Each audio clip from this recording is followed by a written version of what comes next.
Hai semua, selamat datang di channel Baca Saham. Pada video ini, kita akan bahas satu topik dengan judul Saham kecil ini masih murah dan bagus. Anak usaha PT HM Sampurna atau HMSP, PER 6 kali dan PBV 1 kali, laba naik hingga 2.800%. Untuk itu, simak video ini sampai habis ya, agar mendapat pemahamannya utuh. Ada satu perusahaan yang menarik untuk dipelajari. Sampai triwulan 3 2021, labanya naik hingga 2.800% dengan pendapatan yang naik hingga 73%. Meski labanya naik signifikan, valuasi perusahaan ini masih menarik dengan PER 6 kali dan PBV 1 kali. Selain itu, perusahaan ini merupakan anak usaha dari salah satu saham blue chip terbesar di Indonesia. Apakah kamu ingin menganalisanya lebih jauh lagi? Sekarang, saya mau bahas laporan keuangan triwulan 3 2021 saham ini. Berhubung laporan keuangan terbarunya sudah terbit, mari kita lihat perkembangan kinerjanya. Oh ya, di akhir video, saya akan memberikan kesimpulan dari analisa yang dilakukan. Untuk itu, nonton sampai selesai ya. Seperti biasa, pembahasan ini bersifat edukasi dan bukan rekomendasi. Kamu bisa saja rugi jika beli saham ini. Untuk itu, selalu berhati-hati sebelum membeli saham. Disclaimer on ya.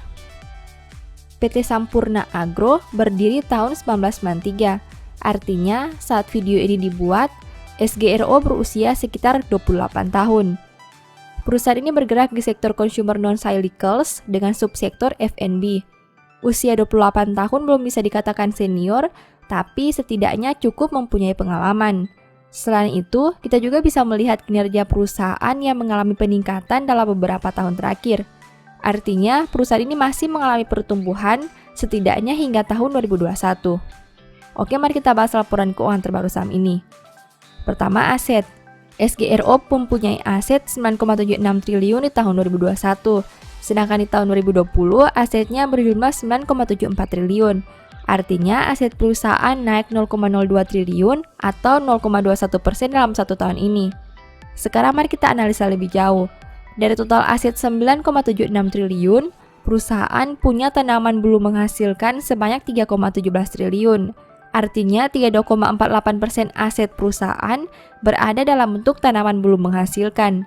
Jika dibanding tahun sebelumnya, pos ini naik 0,01 triliun atau 0,32%. Selain tanaman belum menghasilkan, ada juga tanaman menghasilkan. Dari total aset 9,76 triliun, perusahaan punya tanaman menghasilkan sebanyak 2,22 triliun. Artinya, 22,75% aset perusahaan berada dalam bentuk tanaman menghasilkan. Jika dibanding tahun sebelumnya, pos ini naik 0,08 triliun atau 3,74%. Kedua, liabilitas. SGRO punya liabilitas 5,47 triliun sampai triwulan 3 2021. Sedangkan di tahun 2020, liabilitasnya berjumlah 5,94 triliun. Artinya, hutang perusahaan turun 0,47 triliun atau 7,91% dalam satu tahun ini. Nah, dari total liabilitas 5,47 triliun, perusahaan punya utang bank jangka panjang sebanyak 1,71 triliun. Artinya, 31,26% hutang perusahaan berada dalam bentuk utang bank jangka panjang. Jika dibanding tahun sebelumnya, pos ini turun 0,68 triliun atau 28,45%. Selain utang bank jangka panjang, ada juga liabilitas jangka panjang lain. Dari total liabilitas 5,47 triliun, perusahaan punya liabilitas jangka panjang lain sebanyak 0,75 triliun. Artinya, 13,80% total hutang perusahaan berada dalam bentuk liabilitas jangka panjang lain. Jika dibanding tahun sebelumnya, pos ini naik 0,001 triliun atau 0,13%. Ketiga, ekuitas. SGRO punya ekuitas 4,14 triliun sampai triwulan 3 2021. Jika dibanding tahun sebelumnya dengan angka 3,62 triliun, berarti ekuitas perusahaan naik 0,52 triliun atau 14,36%. Nah, dari total ekuitas 4,14 triliun, perusahaan punya saldo laba belum ditentukan penggunaannya sebanyak 2,9 triliun. Artinya, 70,05% ekuitas perusahaan berada dalam bentuk saldo laba belum ditentukan penggunaannya. Jika dibanding tahun sebelumnya, pos ini naik 0,5 triliun atau 20,83%. Keempat, pendapatan. SGRO punya pendapatan 3.905 miliar sampai triwulan 3 2021. Sedangkan di tahun 2020, pendapatannya berjumlah 2.257 miliar.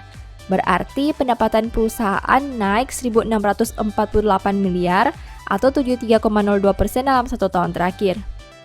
Kelima, biaya pokok pendapatan. SGRO punya biaya pokok penjualan sebanyak 2.714 miliar.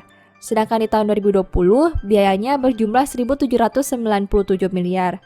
Berarti biaya pokok pendapatan naik 917 miliar atau 51,03% dalam 1 tahun terakhir. Keenam, laba. SGRO mampu menghasilkan laba sebanyak 509 miliar. Jika dibanding tahun sebelumnya di angka 17 miliar, berarti laba perusahaan naik 492 miliar atau 2.894,12% dalam 1 tahun terakhir. Ketujuh, rasio keuangan. SGRO punya ROE 16,40% dengan NPM 13,05%. Sedangkan untuk sisi resiko, saham ini punya DER 132%. Peningkatan laba menyebabkan rasio profitabilitas perusahaan terlihat cukup menarik. Meski begitu, SGRO punya komposisi utang yang tinggi sehingga cukup beresiko dari sisi likuiditas. Kedelapan, valuasi. Saham ini punya PER 6,29 kali dan PBV 1,03 kali. SGRO mempunyai valuasi yang berada pada angka rata-rata. PER perusahaan bisa turun karena laba yang naik ribuan persen. Begitu juga dengan PBV yang turun karena kenaikan ekuitas. Setelah melihat pembahasan tadi, ini beberapa kesimpulannya. 1. Total aset naik karena nominal tanaman yang produktif yang bertambah. Kedua, penurunan liabilitas berasal dari berkurangnya utang bank. Ketiga, peningkatan ekuitas berasal dari kenaikan saldo laba. Keempat, laba meningkat karena pendapatan yang bertambah.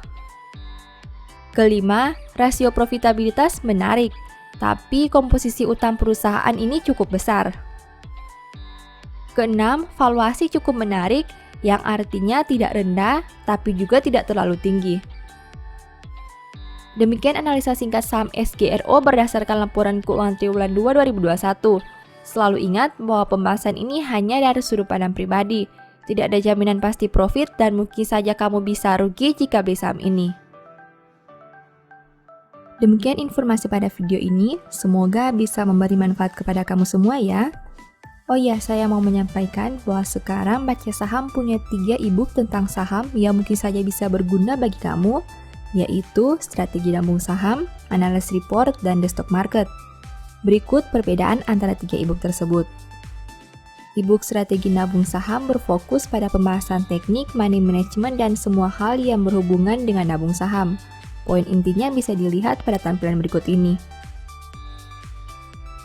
E-book Analysis Report berfokus pada hasil analisa fundamental 12 saham pilihan berdasarkan laporan keuangan terbaru. Poin intinya bisa dilihat pada tampilan berikut ini. E-book The Stock Market berfokus pada panduan bagaimana menganalisa fundamental suatu perusahaan dan money management yang baik. Poin intinya bisa dilihat pada tampilan berikut ini.